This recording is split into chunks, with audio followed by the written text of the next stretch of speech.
কখনো কখনো একা থাকাটা কষ্ট না, বরং নিজের সাথে আবার দেখা হওয়ার সুযোগ।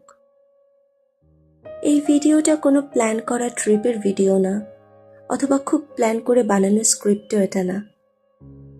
এটা ছিল এক শীতের বিকেল, কক্সবাজারে একা থাকার সেই সময়টা। সমুদ্র তখন খুব শান্ত ছিল, হাওয়া ছিল ঠান্ডা, আর আমার ভেতরটাও যেন একটু থেমে গিয়েছিল। সবাই যখন ব্যস্ত ছিল নিজের জীবন নিয়ে, আমি তখন শুধু দেখছিলাম ঢেউ, আকাশ আর আমার নিজের চিন্তাগুলোকে।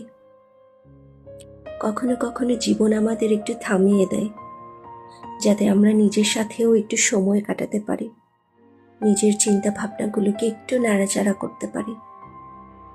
এই সময়টা ছিল ঠিক তেমনই। না কোনো ভিড়, না কোনো শব্দ, শুধু আমি আর সমুদ্র। আমি বুঝতে শিখেছিলাম সব ব্যস্ততার মাঝে হারিয়ে যাওয়া আমিটাকে আবার খুঁজে পাওয়া কতটা দরকার। একাকিত্ব সবসময় খারাপ না, কিছু সময় এটা তোমাকে আরো পরিষ্কার করে তোলে। আর হয়তো এই কারণেই কিছুদিন আমি ইউটিউব থেকে দূরে ছিলাম, কিন্তু আমি আবার ফিরে এসেছি। আর এইবার আরো সত্যি গল্প নিয়ে, নিজেকে আরো রিয়েল, আরো নিজের মতো করে তৈরি করে নিয়ে।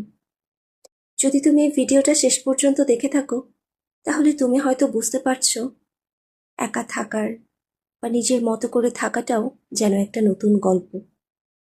হয়তো এর মাঝে তুমিও নিজেকে খুঁজে পাবে।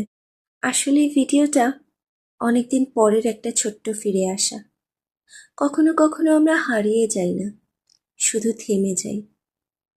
তুমি কি কখনো একা থেকে নিজের চিন্তাগুলোকে বুঝতে চেষ্টা করেছো? যদি তেমন হয় তবে কমেন্টে জানাও। আর ভিডিওটা ভালো লাগলে অবশ্যই চ্যানেলটা সাবস্ক্রাইব করে আমার সাথেই থাকবে। আজ তবে এ পর্যন্তই থাক। হয়তো অনেক বকবক করে তোমাদের মাথাটা ধরিয়ে দিয়েছি। হয়তো এই বকবকানিগুলো অনেকের কাছেই অর্থহীন মনে হবে, কিন্তু যদি তোমাদের মধ্যে কেউ এরকম থেমে থেকে আবার নতুন করে শুরু করা, জীবনটাকে নতুন করে গুছিয়ে নেওয়া, এরকম কোনো গল্প যদি থেকে থাকে তোমাদের জীবনে, তাহলে কিন্তু কমেন্টে শেয়ার করতে ভুলো না। দেখা হবে পরবর্তী ভিডিওতে। হয়তো আবার এরকম প্যাচাল পেরে তোমাদের মাথাটা ধরিয়ে দিব। সে পর্যন্ত সবাই ভালো থাকো।